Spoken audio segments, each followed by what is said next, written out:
Okay, my cell phone says 8:30. So does mine. Welcome. Hooray. This is the second hardest slot to get people to come out to.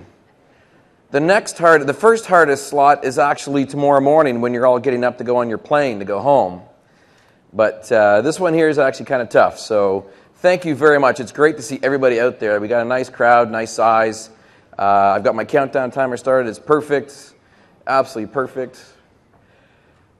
You're here to listen to a couple of guys talk about what they call the re-architecture, the upgrading track for your infrastructure, for your environment, and it's going to be a lot of fun. We're here all day long. There are special prizes if you're able to sit through all 4 sessions. Oh, you're throwing that out there a bit early, man. You're trying to keep them all day long. That's the thing, right? So we'll see how many actually stick it out through the entire time. Well, maybe we should say that if you stay here for the entire 4 sessions, you are in for a pool of prizes. Because if the entire room stays, I don't know if we've quite got enough, have we? No, we got to figure that one out if they do. So I don't want to upsell it too much.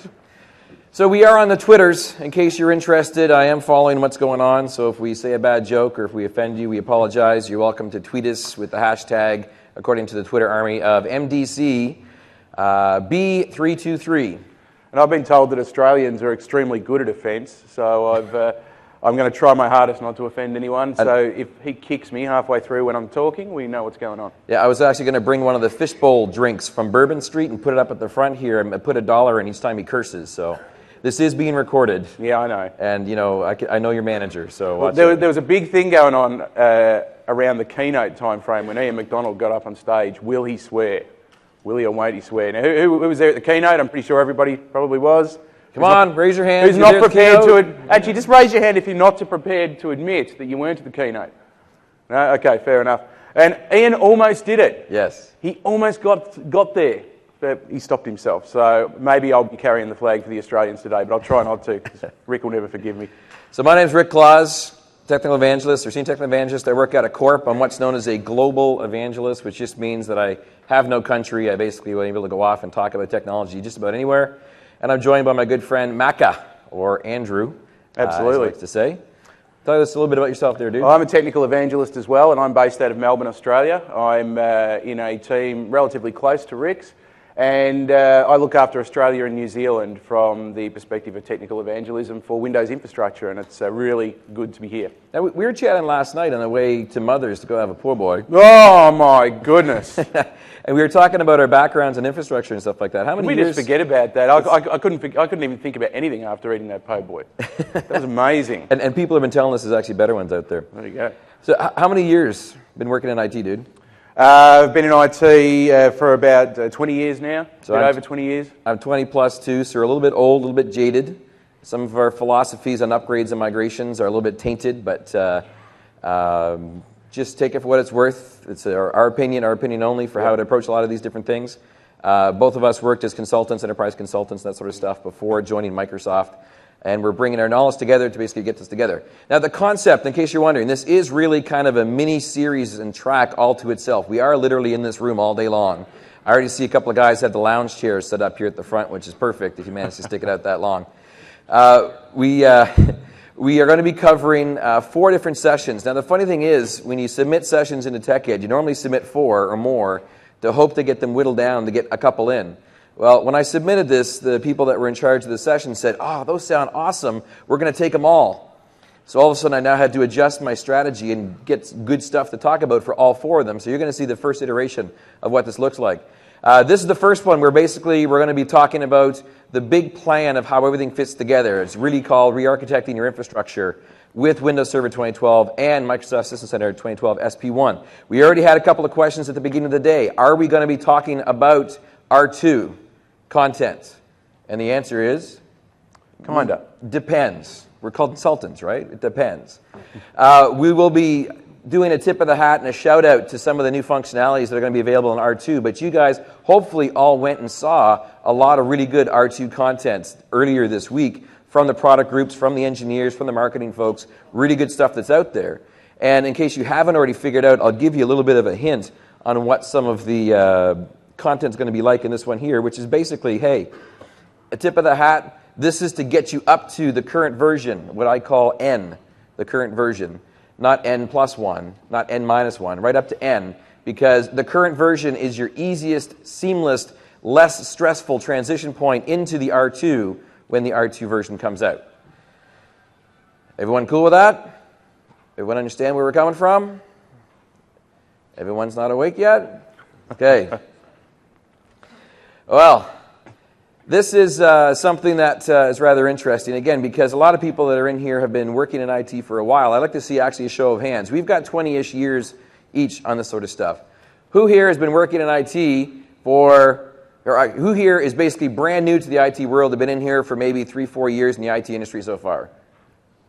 Can you actually see anyone? There's some people here. Yeah, Congratulations. there's a couple of silhouettes out there that put their hands up. There's at least a dozen people, half dozen people. You have just entered into an industry where you have to deal with constant change at a rapidly accelerating pace, and you must commit to a lifelong learning relationship with that technology, with all the frustration and all the reward that comes with it.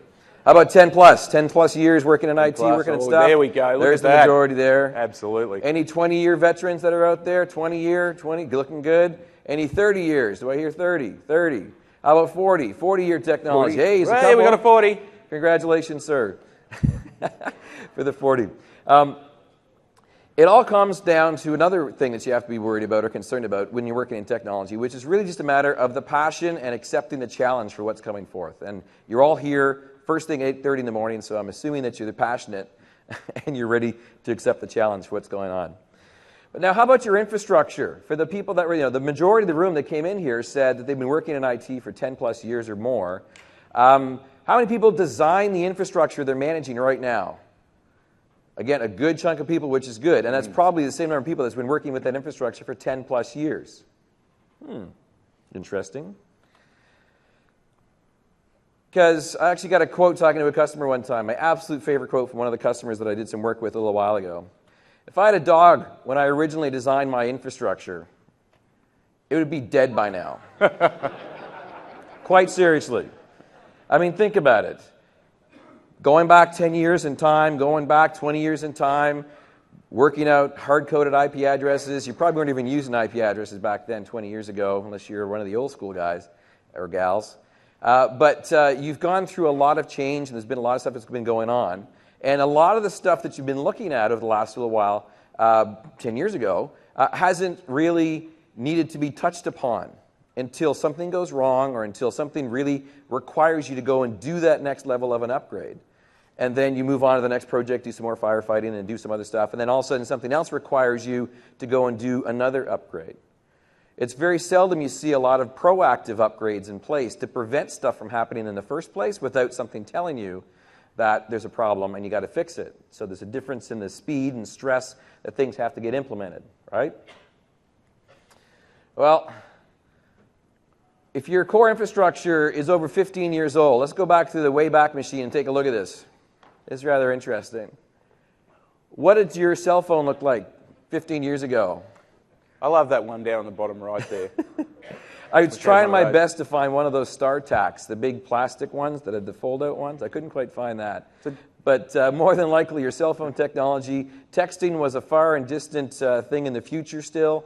Definitely smartphones. You'd be lucky if you might have a Newton or something, maybe a Palm Pilot or anything else like that. There was some mobile technology, but 15 years ago, we're not looking all that great. And I remember with my cell phone 15 years ago, I decided to take a trip out to the UK from Australia, and it was kind of the beginnings of global roaming back then, and we didn't really have any idea what global roaming was in Australia, but we took the phone with us anyway, made a few calls, made a few long calls, enjoyed it. Hey, I can call back to Australia just on this phone. Fantastic. Technology. Then I got back home, and a little envelope appeared in the mailbox one day. I'm like, A little envelope. I was going to suggest a box might appear. well, it was pretty much like that. It was $2,000 later, and we were only away for like 5 days. It was just terrible. What was the bill? It was $2,000. Yeah, sorry, that hasn't changed with technology, yes. But we didn't know it was going to happen back then. Now we expect it. What about the projects you've been working on back then? Probably doing a little bit of NT server stuff. Banning vines, anybody? Banning vines? Yes, sir. Yes, well ma'am. done. Banning vines. Maybe doing the massive upgrade from NT4 to Windows 2000, this whole concept of directories. Oh my goodness, I don't understand. What am I going to do for directories? And generally as well, like I mentioned with the way that a lot of IT projects kind of get kicked off, the mentality of a lot of your customers are probably the same. If it ain't broke, don't touch it. Leave it alone. It's like a telephone system. You put it in, you leave it there, and then if you need to change from the rotary dial to the touch tone, then you can do the upgrade. It's a performance increase. So why are we so adverse to going off and doing upgrades to the latest versions? You know, I'm curious. Why don't you do upgrades? Anybody? Cost. Yep. Stability. Yep. Time. Downtime. Fear. Oh, I like that one. Uncertainty and doubt. Where's the one I haven't heard yet? I'm expecting... Wait. I think it comes up here. R2 hasn't come out yet, we just heard. Right here. There Waiting we for are. SB1. You're going to be waiting a long time for that. Yes. In case you haven't figured that out yet. SB1s? Think of the past. Think of the past, dude. Generally speaking, you're overloaded, you're overwhelmed, you don't know where to start, maybe you don't have the cash, maybe nothing's broken enough that you're going to be getting the cash all of a sudden and be able to fix the problem. So I decided to go off and do an informal survey to figure out, okay, so we're going to be talking about this concept of upgrades online and during the sessions here at TechEd. And I said, you know what, anyone that happens to be online, let's go off and ask this question. I polled all my LinkedIn friends, all my Facebook friends, all my Twitter people that I follow as well and stuff like that. And I said, hey, what part of your IT infrastructure are you the most concerned with upgrading? Before I answer this question, what are you the most concerned with upgrading? What you're responsible for is a good answer. Yes, that's an easy one. A little more specific. I like that. You should be saying, no, I'm most concerned about someone else's because it's going to impact mine. Anybody, what would it be? What would it be? What's your nightmare right now? Active Directory. Citrix. I heard of Citrix. Citrix over there. Exchange. Network. So we're actually getting a good mixture. We're getting a good mixture of stuff that's coming back, both with workload-specific stuff and also infrastructure-specific stuff and dial tones. This is good. So this is my completely informal poll. There's actually no backing to this. It is not sponsored by Forrester, by IDC, or anyone else that knows what they're talking about. This is me just asking people, and take a look at this. The most things that people are concerned about upgrading right now is actually the workloads, the application servers. And if you haven't already followed the track right now, we're not talking about those. And the reason why is because each one of those has specific upgrade scenarios that run on top of the platform. You can't build a house without having the foundation first. And so we're going to be teaching you how to build that foundation, nice, rock, and solid, throughout the next 3 sessions after this and also during this one here. So we're going to get you set up that way. But if you subtract that 23 responses and you go with all the rest of them, which is, whatever the math is because I'm really bad at math, the next most concern people have is actually domain controllers, which to me is awesome because it's not that bad. People are terrified of it, but it's not that bad. And you know why people are terrified of it, though? Because we made them terrified Exactly. of it. We absolutely made them terrified of it. And then next up after that, we've got the E, which is blue, which is virtualization hosts. So right there, 2 big, huge chunks. We are going to be talking about upgrading virtualization hosts. And the best part that I saw during the keynote and during the foundation session this week at TechEd with virtualization, with being able to go off and do upgrades, the best part is, if I can get you up to 2012, click Move, done, here at R2 for virtualization. That's all it is for virtualization. You can do a live migration of your workloads from 2012 to 2012 R2, be it in a cluster, be it in a standalone host, be it on an SMB share, be it on Fibre Channel, doesn't matter. Click, move, done. That's another reason why I'm trying to say, get up to 2012, and then you're all set for R2. But there's a bit of concern out there as to, well, how do I get myself to 2012 in the first place to be able to take advantage of that easy move from 2012 to R2?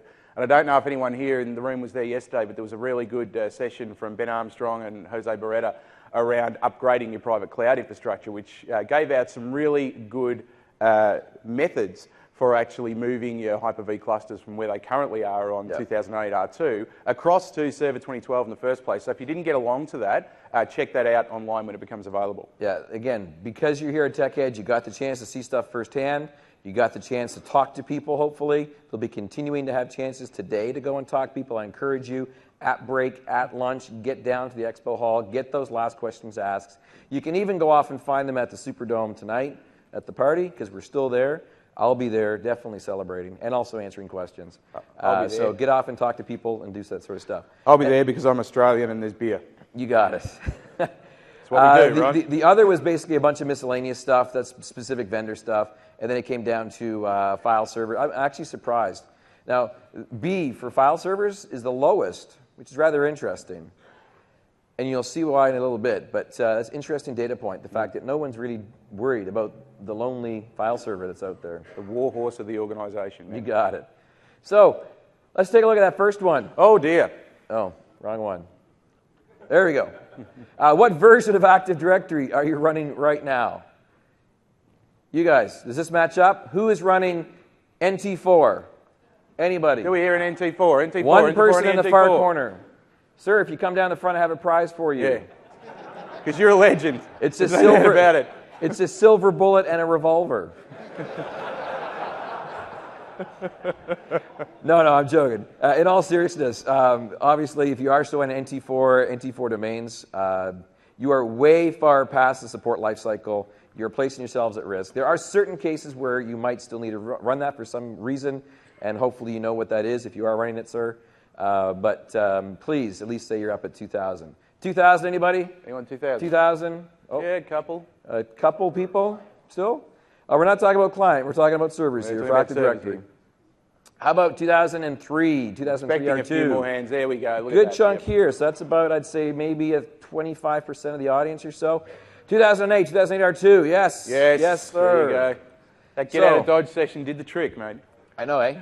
So that's fantastic. The reason why is you've made it over the top of the biggest hurdle doing your upgrades, which is going from x86, 32-bit, to x64, which is 64-bit. That's the biggest hurdle, and you've done it. Congratulations, you're halfway there. 2012, any early adopters in 2012? Yes. 1, 2, 3, 4, 5, 6, 7, 8, 9, 10, about a dozen or so. Fantastic. You guys are done. You guys can have a nap for the next section. File servers. I have to put some fun transitions in, sir, just to make it happy here. File servers in your organization. Most people in this way happen to be running Server 2008 R2, which is fantastic. That means you're running an SMB 2.01 or 2.1 or 2.2 stack, which is quite good, nice and fast to be able to work. Would you like to go to 2012? The biggest thing you get with 2012? Everything. SMB3, multi-channel, RDMA support, fantastic stuff. It slices, it dices, it makes your coffee. It's fantastic, SMB3, absolutely fantastic. With 2012, and also 2012 R2 makes it even better with that lovely little thing we saw in the keynote. 2003 R2 people still, possibly, that are running file servers in the room? Yeah, Yep. not bad, not bad. Anybody with filers or with NAS appliances or with other things like that? A good chunk of people. We actually have migration suggestions that we can help you out with that if you're interested in looking at it, and we'll talk about that during our upcoming session. Now, this isn't all just good fun and talking and jokes and stuff like that. We do have some real content coming up here. This was just to get a lay of the land and see what the audience is like. I like the fact that someone there actually admitted that they don't use files at all, which really leads you to wonder what they actually do with IT. We have a little bit of a methodology that's there. You guys might have seen this before. This is basically the distilled down version. Obviously, you're going to be undertaking a project. In America, a project. We do have the Canadian and Australian accents up here, so if you have trouble understanding us, we apologize. I'm the Canadian one, that's why I apologize. You just talk funny. We're just brash and we don't care. But basically, you're going to be going through about 4 phases. You have to go through, do an assessment of your current environment and what's going on, what all that you happen to have. Then going through a planning phase to figure out where you want to go and how you're going to be able to do there and come up with backup plans to be able to do it. Then you're going to be going off and doing some testing to make sure that it works and validate those plans are all good and you have some kind of a backout possibility to get there. And then finally go ahead and deploy. This isn't rocket science. This is a distilled down version of some much larger, bigger ITIL and MOF and ABC 1, 2, 3 type of methodologies for being able to do some upgrades. So if we step right into this here, the very first phase, which is assess, what can you do? Well, first off, obviously, if you already have and are using System Center, you have a very large wealth of information of the type of products, type of situations, networks, servers, congestion, problems, errors, and issues it can go through, already all figured out because of Operations Manager and because of your research of your systems using Configuration Manager as well as two possible ways to go there. If you don't already have System Center, if you have an older version of System Center, again, you also will still have a lot of this information that's there. Actively try to gather it together. Don't just leave it inside that tool. Bring it someplace into your project book to be able to make it work. You also have, if you do not have that option, System Center already up and running, you also have the option of going through with some of our free tools that are actually quite powerful. One of them is Microsoft Assessment and Planning Toolkit. Everyone has heard of the map tool? Curious to see. Anyone ever used the map tool before? Not very many people. Great. Actually, which is interesting. This tool has become incredibly powerful over We've a long updated period it of time. at least every 9 months, at least every year or so. Absolutely. And we'll be showing you a little bit of that in a moment. But just you can use this tool to not only see what's out there, but to intelligently assess what's out there, what type of hardware it is, and whether or not it makes sense to start moving some of those non-virtualized servers into a virtualized environment, whether it makes sense to take that farm and move it into a private cloud or a hybrid cloud scenario. And it's just more and more scenarios coming into that toolkit every day. So we'll be showing you that in a moment. I love the fact that it will give you a nice Word document printed out nicely with all sorts of money savings and how great it's going to be and how your world's going to be full of double rainbows and unicorns. That's gold. Who's ever had to build a business case for an OS deployment or something like that? And it sucks, right? Because we generally don't like doing that sort of thing. Literally, with a click of a button, we will produce the proposal for you. And it's full of all sorts of marketing terms. It's fantastic, and the decision makers love it. They get all sort of warm and fuzzy. There's an executive summary there. They really love that as well. It's just gold, so we'll be showing you that too. Now, we also have the option in a small organization using the old route that actually I got started on 20 years ago, which was the co-op / summer student with a clipboard and sneaker net, literally walking around collecting serial numbers and basic IDs, stuff like that. I'm hoping you don't have to resort to that kind of level of stuff. But don't knock that, man, because in Australia we call them the work experience kid. Now, they only get $5 a day. So that is some nice cheap labour there, which is fairly good. And the other thing too is, if you're thinking, long term, these people coming in as work experience kids could be threatening your jobs in a few years. So you need to give them those jobs that will drill into them that they don't want to do IT at all. Hey. And that way, you're going to be safe. You realize we are recording this, right? Oh, sorry. I like this one. Ask the senior IT guy. That means the one with the most experience. It also could be a gal, by the way. That could be the one that's been there the longest. That could be the one that's the oldest. That could be the one that has the least hair on the stage, as an example, for the senior guy. So that's also an option. And then the one I love is grab the well-documented red book of all of your configuration changes since it was implemented. Because we all keep that up to date, right? We've all got one of them. You got it. Yeah, good. Awesome. Well, let's do a quick demo, because you guys don't want to see slides all the time. Let's do a quick little bit of a demo where we're going to talk about, just very quickly, the map toolkit. All right, thanks very much. Okay, so I noticed that there were quite a few hands that didn't go up around the map toolkit before. So before we get into this in any great depth, just to give you an idea of where it is, if you go to your search engine of choice, which is of course Bing, right, and type in Microsoft Assessment and Planning Toolkit, it's the very first link that comes up, and taking that link will take you to our Solution Accelerator site, and will give you the ability to download the Assessment and Planning Toolkit. When you install the Assessment and Planning Toolkit, it looks something like this when you open it up. Now, we're currently in version 8 of the Assessment and Planning Toolkit, heretofore referred to as MAP, because I can't keep saying that many words. And basically what you get is you get a utility that allows you, first of all, to go off and inventory your environment. So find what's out there by interrogating a whole bunch of different sources. You can run this against things like a configuration manager database. We can get it to spam your subnets to find out what's out there. That's a good way to go.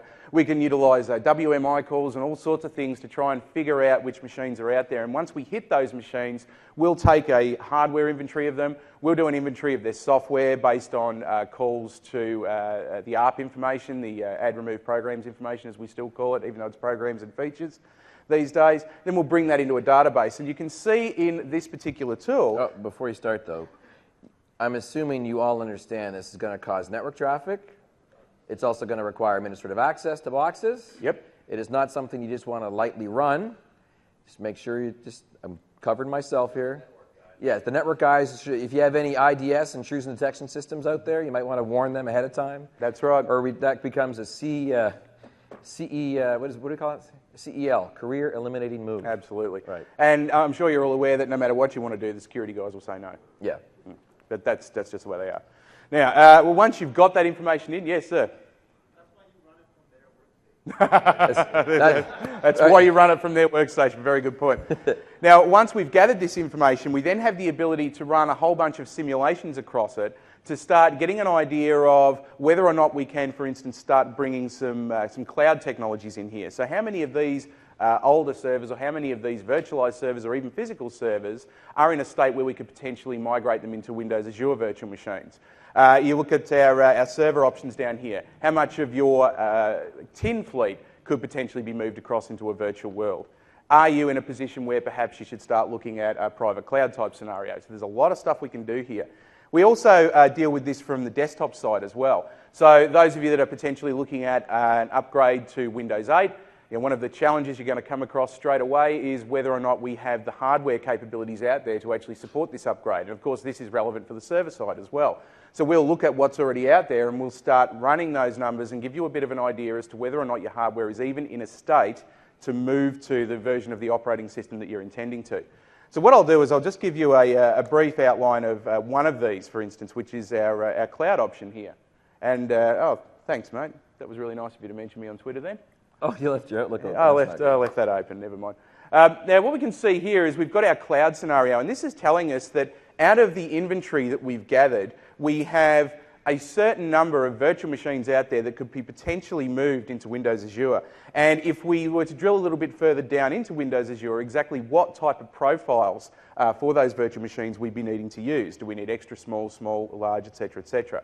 But in order to get to this point in the first place, we need to have gathered the inventory data. So the first thing you would normally do inside this particular tool is hit the collect inventory data, and as you can see here... Oh, look, it's a wizard. It's a wizard. And this has been added to over and over again across a long period of time. We won't just look for Windows computers in the organisation. We'll go out there and we'll look for Unix and Linux hosts, for instance. And we'll gather the data about what's on those hosts. And we'll say, hey, you know what? We found all of these different machines running collectively the LAMP stack. And surprise, surprise, we can build you a proposal to move them across to Windows. Which is very nice. Or you can just take the LAMP stack and be able to run up in Azure too, because we support it. Absolutely right. And there's a whole bunch of other things here. So let's just say that we're interested in pulling together all the information about our Windows computers out there. So we would hit Windows computers here, and then we need to tell it exactly how to go and discover this information. Now, this is where you can potentially start running into some network issues, as we mentioned before. You can see I can use one of these methods, I can use all of these methods at once. I can go and query Active Directory, which is going to do an LDAP call to an AD, a domain controller, start querying for computer objects, and then once we get that information, we can then start building some useful detail in the database. We can use straight networking protocols, so we'll just go out there and we'll run older NetBIOS type calls to find our really old machines, such as a Windows NT4. Now, hopefully you don't have too many of those left over at the moment. We can go and look at a System Center Configuration Manager database. Now, a lot of people say to me, well, hang on a minute, if I've got System Center Configuration Manager, why are you telling me to go and bring that into MAP? That gives me all the data that I need about my machines. Yes, true, it gives me a certain amount of inventory information about those machines, but it doesn't have the smarts to actually say, based on what I've seen, you can potentially start moving these across to a virtual world, you can potentially move them across to a cloud, you can potentially implement a VDI solution for your desktops. So this is going to take that business logic and run it over the top. And you can see we also have the ability here to scan address ranges, even manually enter computer information and so on and so forth. No, I can't believe how much this has changed over the years. Oh, it's completely different, man. It's chalk and cheese from what it used to be. So if there's anyone out there that actually utilised the map tool in its infancy, you probably looked at it and thought, well, it doesn't really do that much, and you've never looked at it again. So it's definitely a good time to come back into the fold, so to speak, and start looking again. Now, in the wizard that I'm using here, I've chosen to use Active Directory, so go off and poll Active Directory and find what I can find. And the rest of the wizard will change based on what you've chosen. And you can see here now it's going to ask me for my credentials. It'll go off and scan Active Directory and pull the data back. Now, I'm not going to run through this wizard any further. I just wanted to show you the different types of discovery methods that you could use. Now, once the data comes back, we can then start working with it. So, just give us a quick little view of some of the data that's collected. Oh, We can absolutely. Keep on moving, man. We got a lot of stuff. okay, no worries. If I go into my, for instance, Windows Azure VM readiness here, you can see that I'm getting very much a base amount of information about what can be done. And I can then go and generate a readiness report, which will create an Excel spreadsheet that gives me a lot more information about exactly what machines can be moved into Windows Azure and what types of profiles they're going to need. So if we just go now and view our saved reports and proposals, we've got our Excel spreadsheet all done for us, and basically all of our heavy lifting's been done. We get a summary sheet, and then we break it out into Windows machines and Linux machines. And you can see here the machine name and the operating system as to whether or not it can be brought into Windows Azure. I am so glad this does not exist 10 years ago. I would not have made any money as a consultant 10 years ago with this. Absolutely, absolutely right. The final thing I want to show you before I hand back to Rick is the Windows Server 2012 readiness. And the reason I want to do this is so you can see the proposals that come out of this thing. So straight away you can see that we've got 250 total servers, 67 of them are ready to move to Windows Server 2012, 180 are not ready. Now if I generate the report and proposal here, basically what this is going to do is provide me 90% of the work I need to do for the business case that I need to hand off to the boss later on. Now the beauty of this is, when you get asked to prepare this business case, you can say to your boss, yeah, sure, no problem, I can do that. That will take around about 2 weeks because there's a lot of data I've got to gather here and there's a lot of research I need to do. I've got to do a lot of work here. That'll take about 2 weeks. And once I go, yeah, no problem. I need to go off and take a week to go to TechEd to make sure I learn all this stuff. Exactly. So once you've got that, all you need to do then is just say, yep, no worries, I'll run that tool, then go home for 2 weeks, come back, nice and refreshed, and you've got yourself a document all ready to go. There's your executive overview there, some nice stuff that they want to see, all the way down to a breakout of actual real information about your environment. So it's a really handy, nifty little tool, 16 pages straight out of the gate, ready to go. Over to you, Rick. Sweet. Absolutely sweet. That was the assessment part. Obviously, the more work and effort you put up front to any kind of project is going to reap you better results, more accurate results, the further down you happen to go. And it now comes down to what I would call the planning stage and looking at how to assess and look at that type of information. So what we've done is we've kind of broken this down similar to how we're going to be breaking down the rest of the day, where we're going to be talking about Active Directory as your main core services you want to go up and take a look at looking at and examining how to go off and re-architect stuff. Then we're going to be taking a look at your networking infrastructure and the underlaying side of your network. Then followed up with some storage architecture as well for being able to implement some new changes. We're going to talk about the file servers, talk about the file systems, talk about all sort of other migration options. Management layer we'll be touching on throughout the entire day. We're going to be doing a variety of different options for management and then some additional workloads as well. So kicking right into the Active Directory side of things, I have to admit I am a bit of an Active Directory junkie. I came from a Banning Vines environment beforehand with its Street Talk directory services. Woohoo! Before Active Directory came out and before NDS came out with its NDS environment with Novell. But as we mentioned earlier, we scared the pants off of you with Active Directory because it was such a big new change 15 years ago when it came out that it really is the most important service in your entire environment because without authentication, you're an unknown individual and entity on your network and you cannot access anything else. It's in my opinion, it's actually more important than having the underlying base networking side of things, but obviously the base networking thing also is important as well for addressing, so it's kind of the chicken and the egg. So we did our best to try to find a good representation of what a, how shall we say, interesting design would look like for Active Directory on the internet last night and earlier this week, and we came up with something. And before you go out and show that, just a really quick show of hands. Who got certified in Windows 2000? Anyone who got certified in the? Well, of course you did. Foundational member, man. I was a technical trainer back in the Windows 2000 days. Who actually did the Microsoft official curriculum stuff for 2000? Remember that designing AD course? Yeah, it was awesome, man. Well, it was awesome for the time. Yeah. But we were, suggesting you do things like, in certain circumstances, build loads and loads of forests and stuff like that. And there were some really interesting things that came out of that.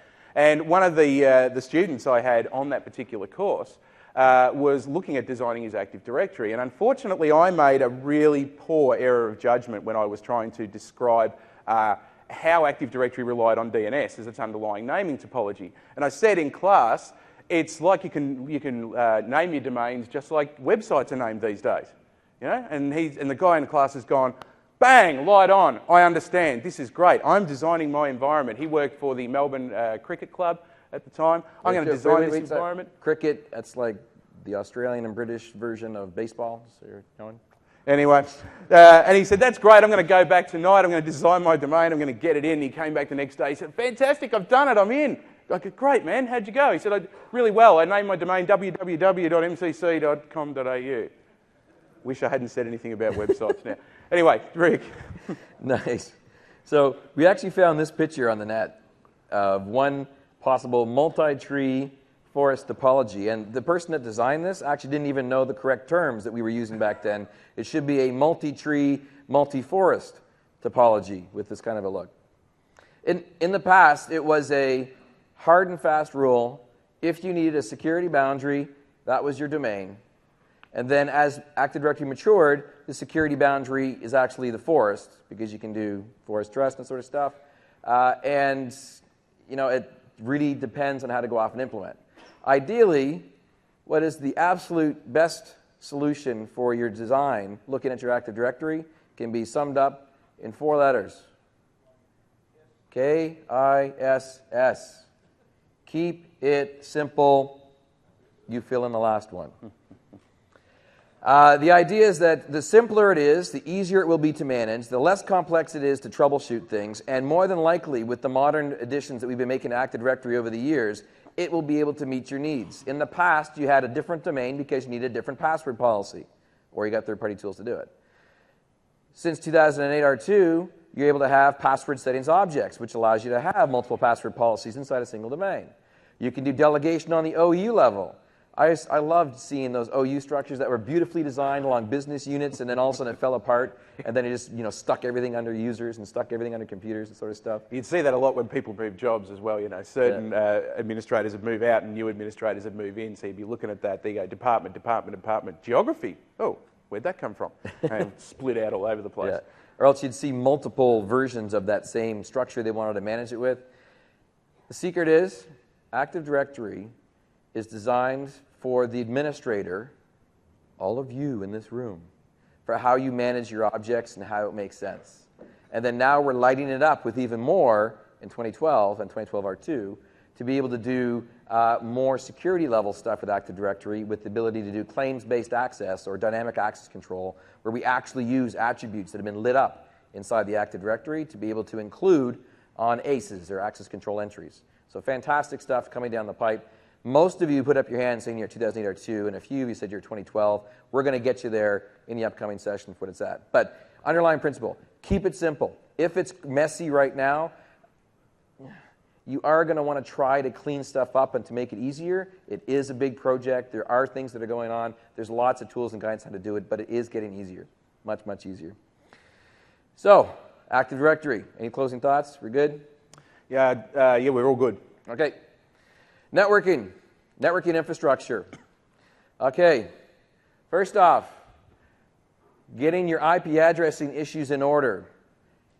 You need to know where all your subnets are, what they're all done as, IPv4 addresses, why they're all done, how they're connected, the speeds and topologies they're going through, everything else like that. You have to then go off and start to intelligently manage your resources. Intelligently managing your resources means you're no longer using spreadsheets. You're no longer using pieces of paper. You're no longer using the magical, I'm just going to pick an address and ping it and see if it responds, and I'll give it to that guy over there to be able to work. You're hopefully being a bit more proactive with it. But unfortunately, Active Directory is a bit more sexy. Networking side of things, my apologies to the guys that work in networking full-time inside your environments. Networking is not as sexy. It's extremely powerful, but IP address is not as sexy as you can't undersell networking though, man, because if the networking's not right, nothing's right. That's true. The next thing you have to really worry about is trying to level up your game. You'll see this a lot during our sessions. With leveling up your game, you really got to start thinking about this as being more than just subnets and IP addresses and ways to find servers and workstations. You have to start thinking about this as an abstraction layer. You saw during the keynotes and you saw during this upcoming technologies that we can do right now with Hyper-V and also with SCVMM, System Center Virtual Machine Manager. We can do software-defined networking. We can do virtualized networking. We can actually now take two machines that are on an IP address range of 10.10.0.1 and 2, address range in the 10 network, let's just say. And you have that, it's all great, it's all working. You then acquire a company, you then have to go off and bridge something else. They're also using the same address space. You can actually take their machines and virtualize them and keep them running with their own same identical address space, but you're going to be using provider addresses to still allow them to route to the outside world. And it's built in. It's included. It's phenomenal, the stuff you can do. And I will give you a warning about that. The easiest thing to know is that you should really be looking at how to do that within SCVMM, because it just makes it really easy. Absolutely. You can do it natively just with Server 2012, but it does require PowerShell. It's not as sexy to look at, but it can absolutely be done also with PowerShell down to the virtualization layer. Yeah, and the PowerShell is quite complex for network virtualization, but if anyone went to any of the SCVMM sessions for R2 this week, very simple now to put in a gateway that will enable that translation to happen. Now the next one is, it's kind of a bit backwards. I'm just going to go through here because we already talked about virtualized capabilities. Increased capacity, that's simply a matter of looking at your fabric. I'm hoping, well, I'm assuming that most people are not running coaxial 10-base 2 Ethernet anymore on their servers. We're up to gigabit, we're up to 10 gig E, up to InfiniBand, that sort of stuff. You mean we're not running vampire taps anymore? No, well, Jeez. What I will say just quite easily is the fact that when you're looking at the more advanced networking side of things, you're up in the 10 gig E's, you're going to be paying a lot for the switches, you're going to be paying a lot for the fabric, which you're going to be doing, but it's unbelievable the speed and the throughput you can go through and not have an impact on your servers, which is generally a good thing for your server farm and where that goes. And it's, again, that fabric layer of stuff. One thing you can do without even changing your networking infrastructure that you can probably take advantage of right now, and is one of the coolest things that I think you should be doing, actually affects the most common issue that exists in data centers today for failure in network. Anyone want to guess what that is? Pardon me? Teaming. So not teaming is the problem, that's the solution. The problem is fat fingering stuff into a particular router or switch and misconfiguring it, unplugging the cable because the light's not on right now, so I need a cable, I'll just use that one because I need to do it right now, and then magically things stop working and start working again. Teaming is absolutely fantastic, and if you haven't tried this yet with 2012, it's in-box, it's so easy to do. It literally is simply a matter of having multiple interfaces on your systems, on your servers, and then you simply say create NIC team on that box. You choose the ones you want to have that are plugged inside the same network. It can be switch dependent or switch independent with the way that you're doing it. This doesn't necessarily increase your throughput. I'll get your question in 1 second, sir. This doesn't necessarily increase your throughput, but it does eliminate a big chunk of the human errors and factors. One point I'm going to make is that you need to make sure you are coordinating very closely with your network team to enable this. Yeah, so cautionary note from the gentleman up here in the front. Make sure you talk to the networking guys, if you're not the networking person, before you turn this kind of thing on, because they're going to see multiple ports lit up and strange stuff going on and traffic. Just be aware of that, and absolutely, yes, absolutely do that. That goes without saying. Next thing to be able to implement this, don't use the teaming software from the vendor of the NICs to make a team, and then make another team on top of that. I thought we were just stupid in Australia because lots of people tried to do that. No. It's absolutely not recommended, not supported. The great thing about this as well is the fact that you can actually take NICs from different manufacturers and include them, and it works. I know the PM is in charge of this product, and he's actually got a demonstration NIC team of 32 different manufacturer NICs inside one box running as a single team. The best part is it's one throat to choke.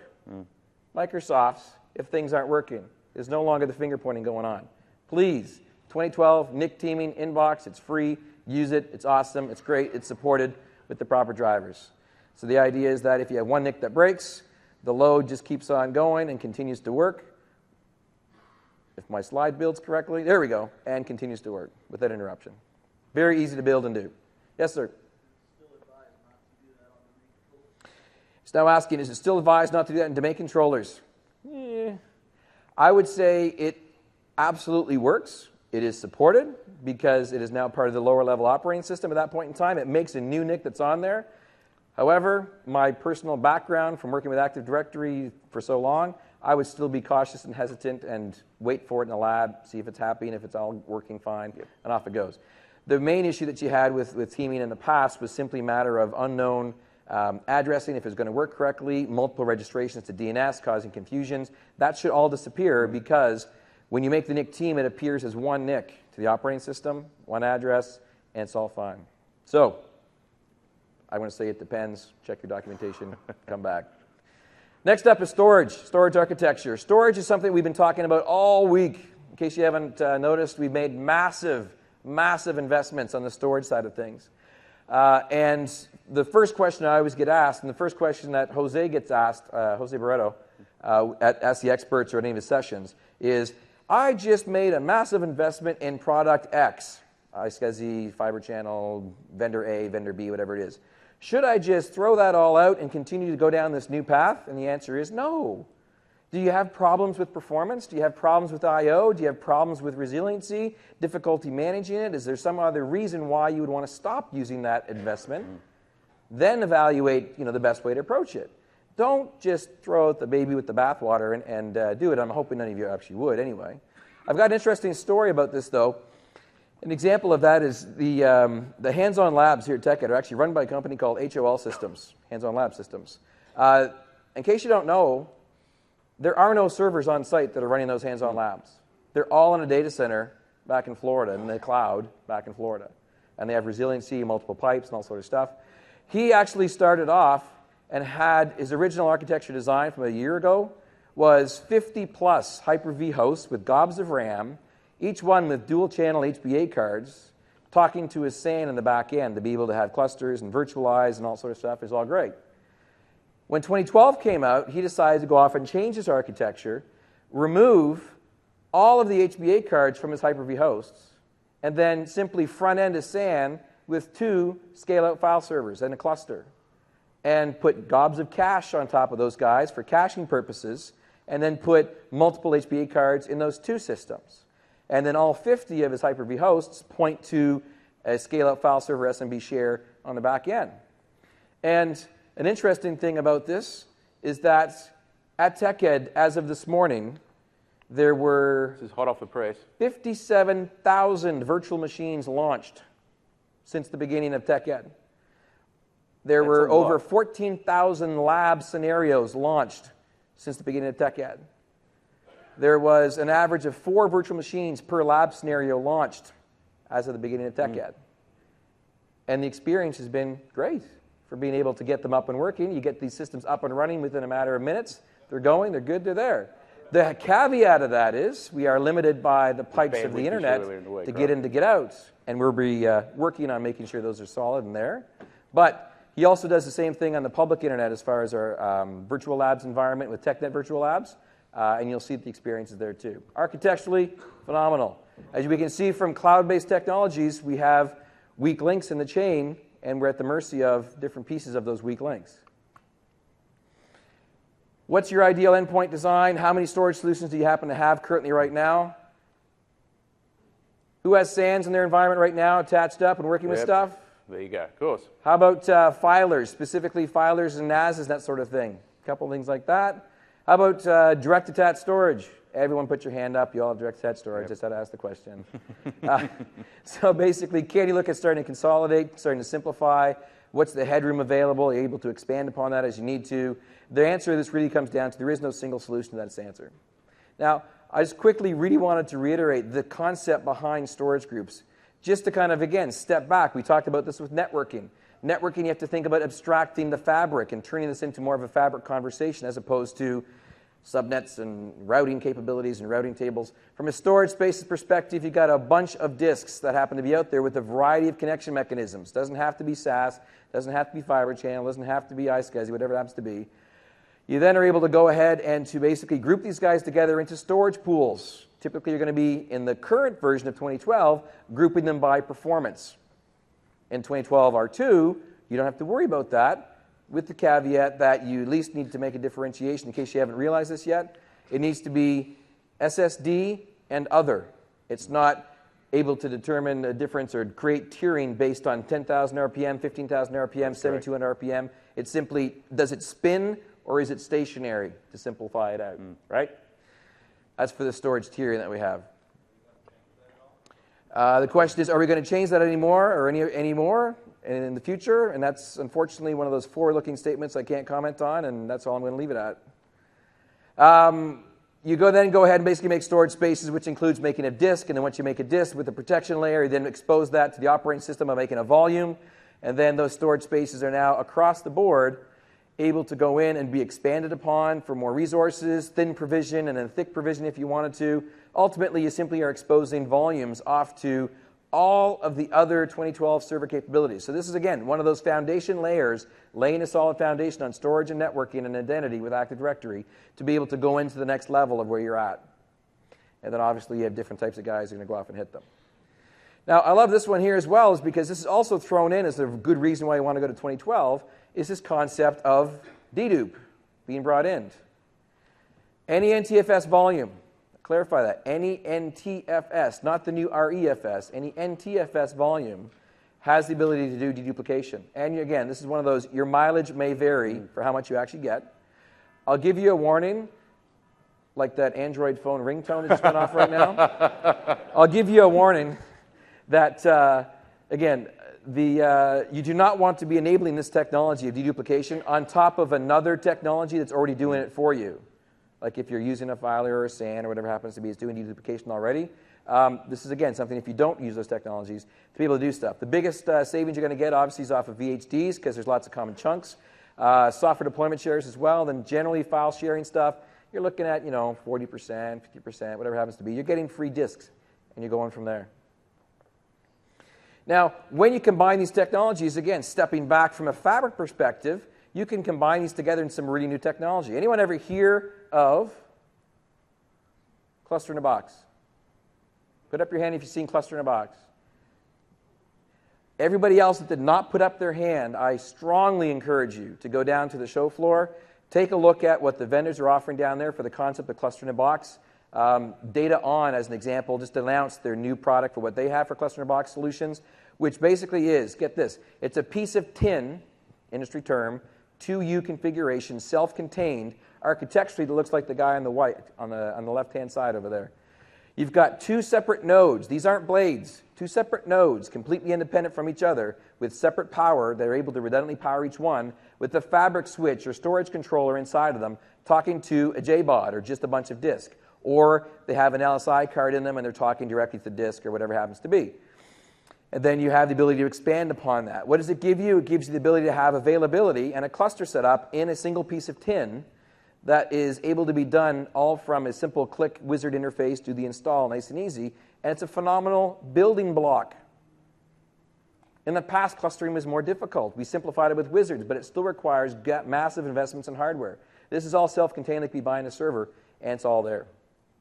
Simplicity, flexibility, you can expand upon it. It literally can fit under the desk if you wanted to, or it'd work for a great branch scenario.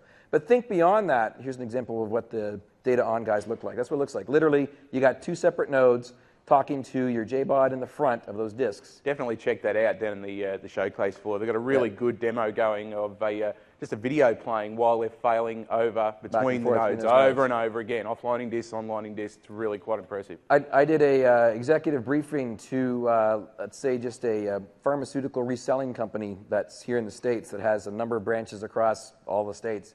And they weren't even talking about upgrading content inside of their field store locations.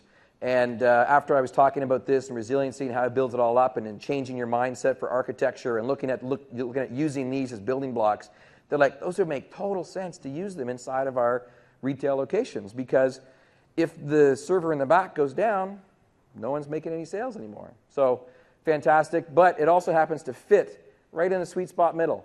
Our previous way of thinking of doing things was simply single node servers and trying to protect them as much as possible and then architecting our workloads on top of those. Or you go with a very large solution at the other side with clusters and with dedicated storage arrays and stuff like that to do scale-out server systems and scale-out clusters. That increases your complexity, that increases your cost involved. This fits right in the middle as a building block.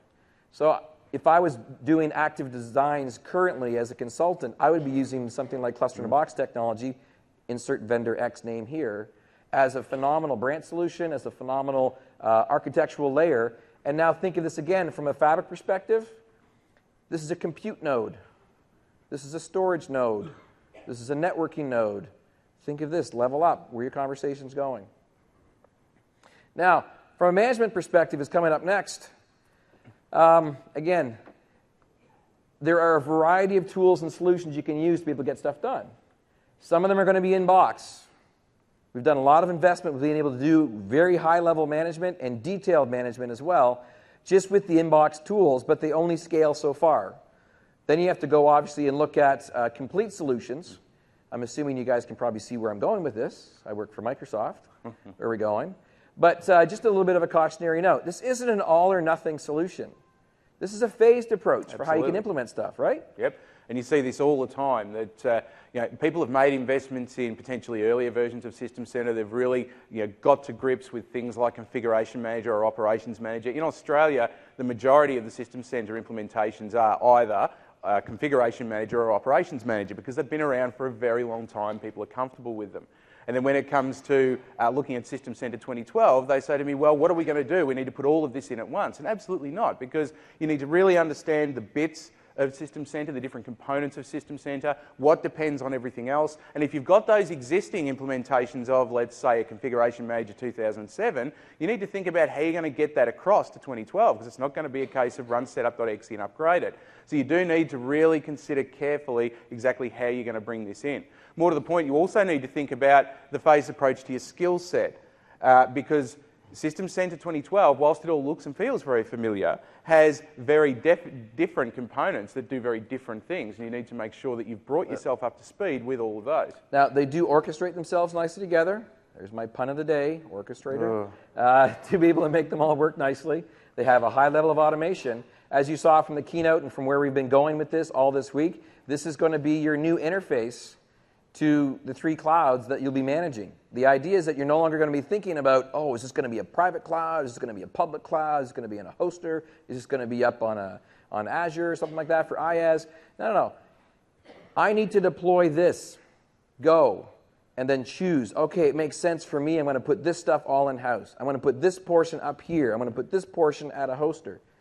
The tools that we have the complete solution for how to do it, and they tie down into the operating system from a management perspective, and they tie up into the public infrastructure space as well, as opposed to simply being a bolt-on thing that's simply tacked on top of stuff. So that's where we're going with the R2 Wave, and we have a completely wide range of solutions that solve different pieces, as Mac is going to talk about here in just a minute, with the current version 2012 SP1.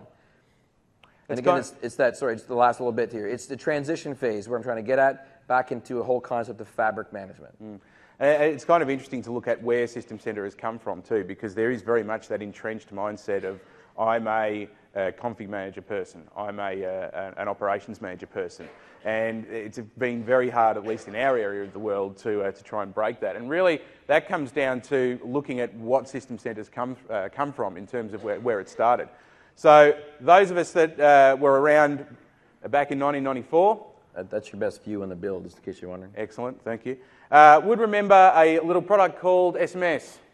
Woo, SMS 1.0. All right, who have we got? We've got any 1.0 people here? 1.0 people, thank you. 2.0. Yeah, I'm sorry. 2003. How many people didn't go to 2003 because of their experience? Yeah. There were several people in Australia still wake up in sweat screaming at night, but it's okay, we'll never do that again. And then, of course, we went across to 2007, and now we're into to 2012. So the idea was we first started off with a product that was designed for deploying Windows or getting Windows out there or allowing us to see our Windows machines, etc., etc. And then when we hit the year 2000, we started entering the data center with our monitoring tools. So who remembers MOM 2000?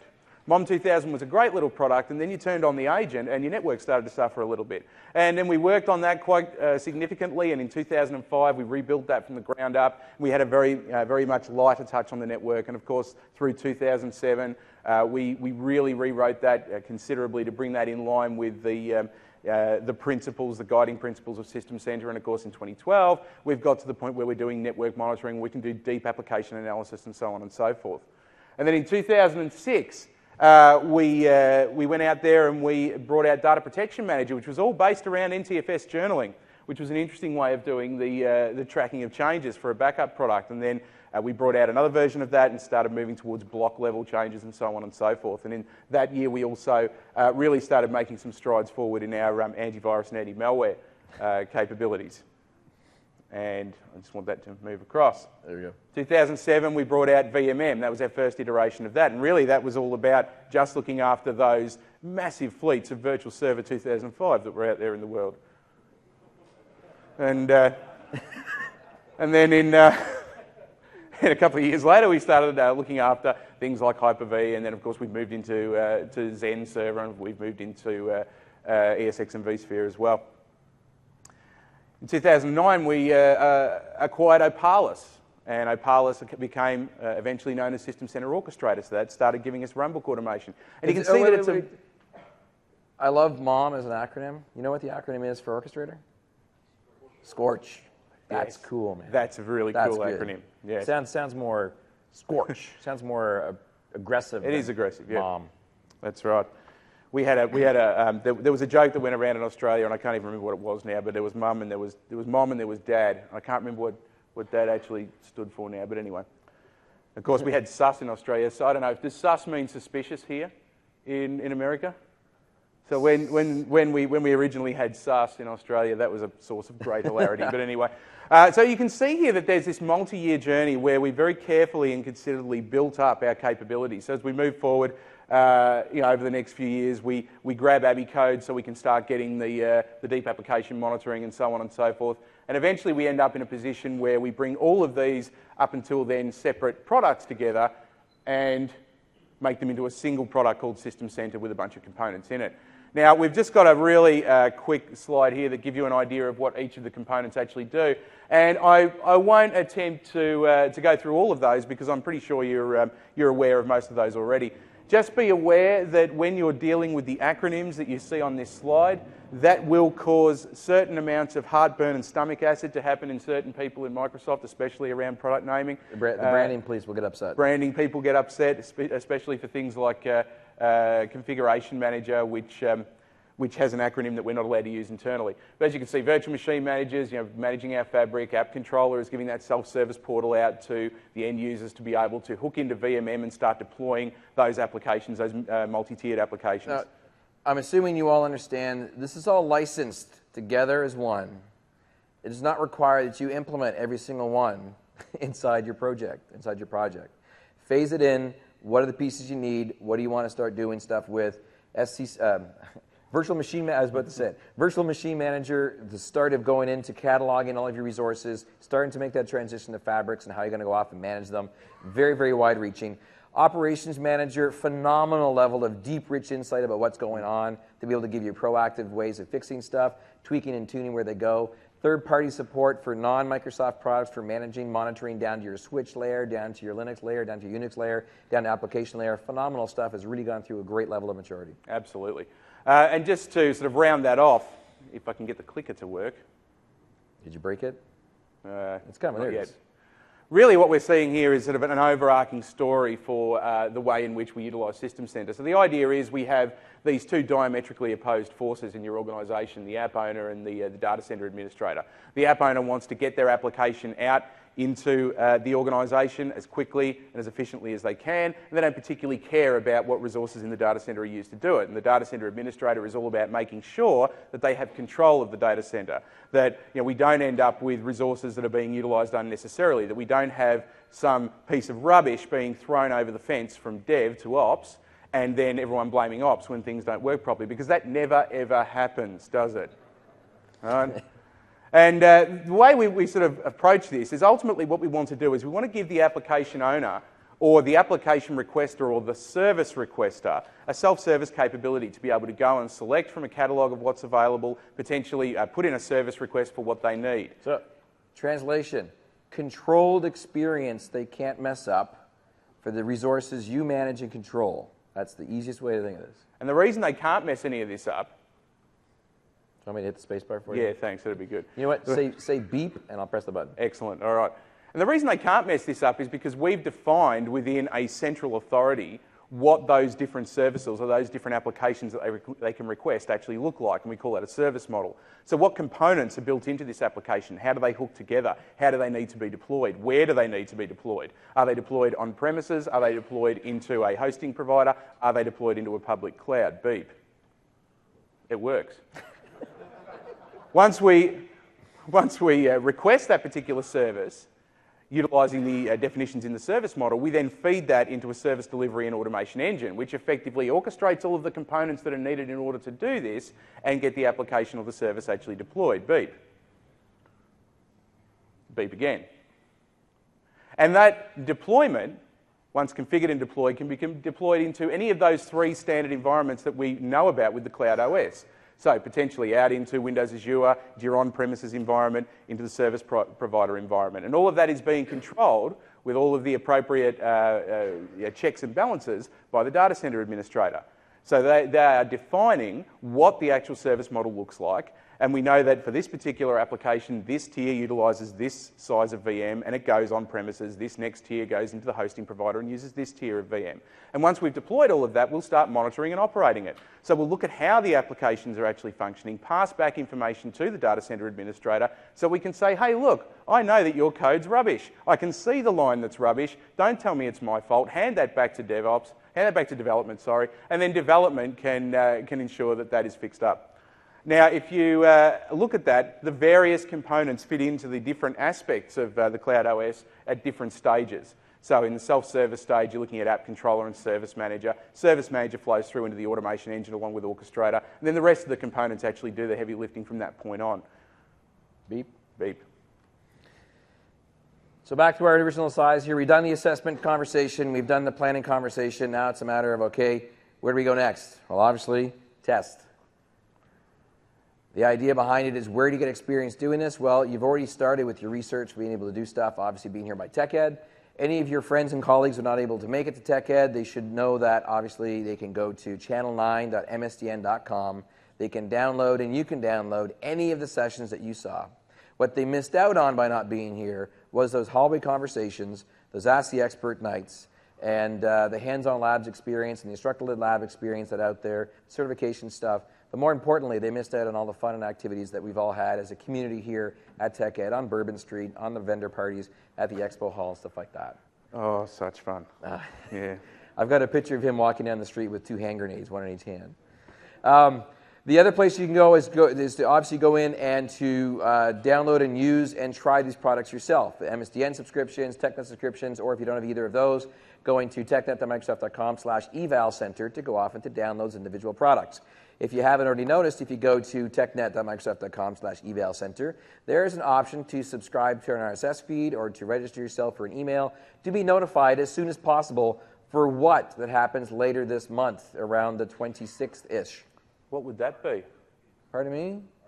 R2 evaluation release, being available around the build time frame.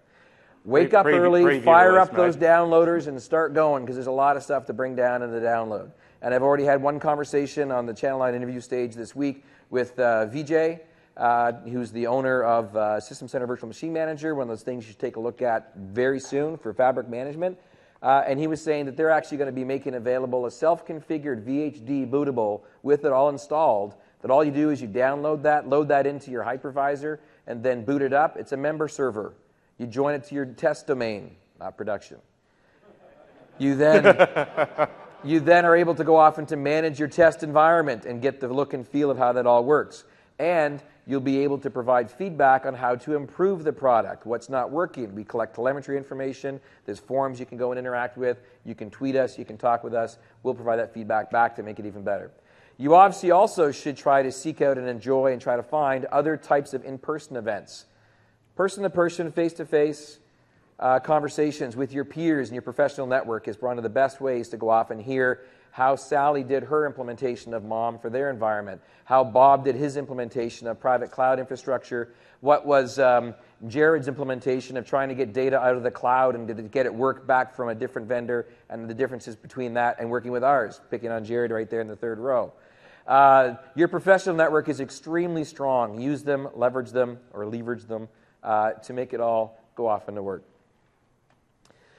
The last phase that we got is obviously the deploy side of things. This was the getting you warmed up, understanding the whole scope of stuff, the concept of building your foundations before you start to take on those bigger, gnarlier migrations of your workloads to be able to do this. Over the next couple of sessions, we are going to be talking about the bigger stuff like the Active Directory migration side of things. We're going to be talking about the networking infrastructure improvements. We're also going to be talking about the storage type of migrations and improvements. All of these will do at least one thing, well, they'll do a couple things for you. We're going to be showing you stuff that's going to make it so that you can get home earlier at night from work because you're not going to be stressed out trying to fix things all the time. It's hopefully going to reduce the amount of calls that you're going to get because you're on the current version. There's less stuff that may be doing some wonkiness inside your environment. It's also going to hopefully make it so that you get to spend more time with your family. That'd be nice. And relax, and then worry about the next project that's coming down the pipeline for where it is. So what we're going to be showing you here is an environment that's been virtualized. This is a bit of an eye candy chart to show you our environment. But basically, we're going to be going from a mixed environment all the way down from 2003, mixed environment with 2008, and then bringing it up to an environment where you're using all these latest technologies with 2012, current shipping product. We're going to be focusing primarily on inbox tools because we don't have the time to go into great depth with the additional management solutions that you get with System Center's Service Pack 1 2012 version. But everything we're going to be showing you to get up to 2012 is your fastest way to get to R2 when it's ready to go. And I can honestly say you will have an easier time to get your environment up and working and ready to go when you're at the current versions because of just the level of quality that we have inside there, because the level of testing that's involved, and more importantly, as again, one of the PMs, VJ was talking about this, the fact that we've now changed our cycle of getting multiple product teams together in the room at the same time during their ship cycle for the planning stages. It's no longer about what features to add in.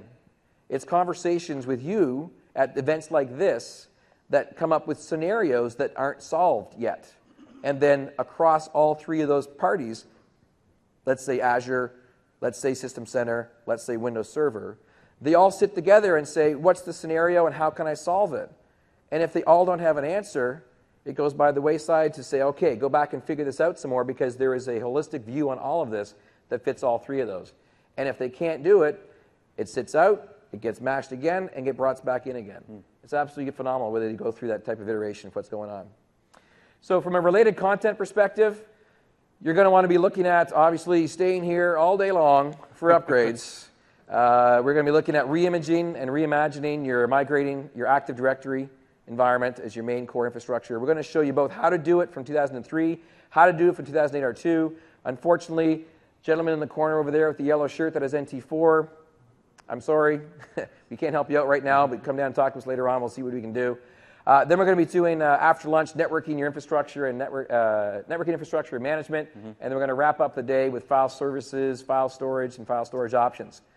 I will remind you, all of Mark Rasinovich's sessions are recorded if you want to stay here. Yeah, absolutely. It's going to be easier to find a seat in this room than it will be in that room. That is true.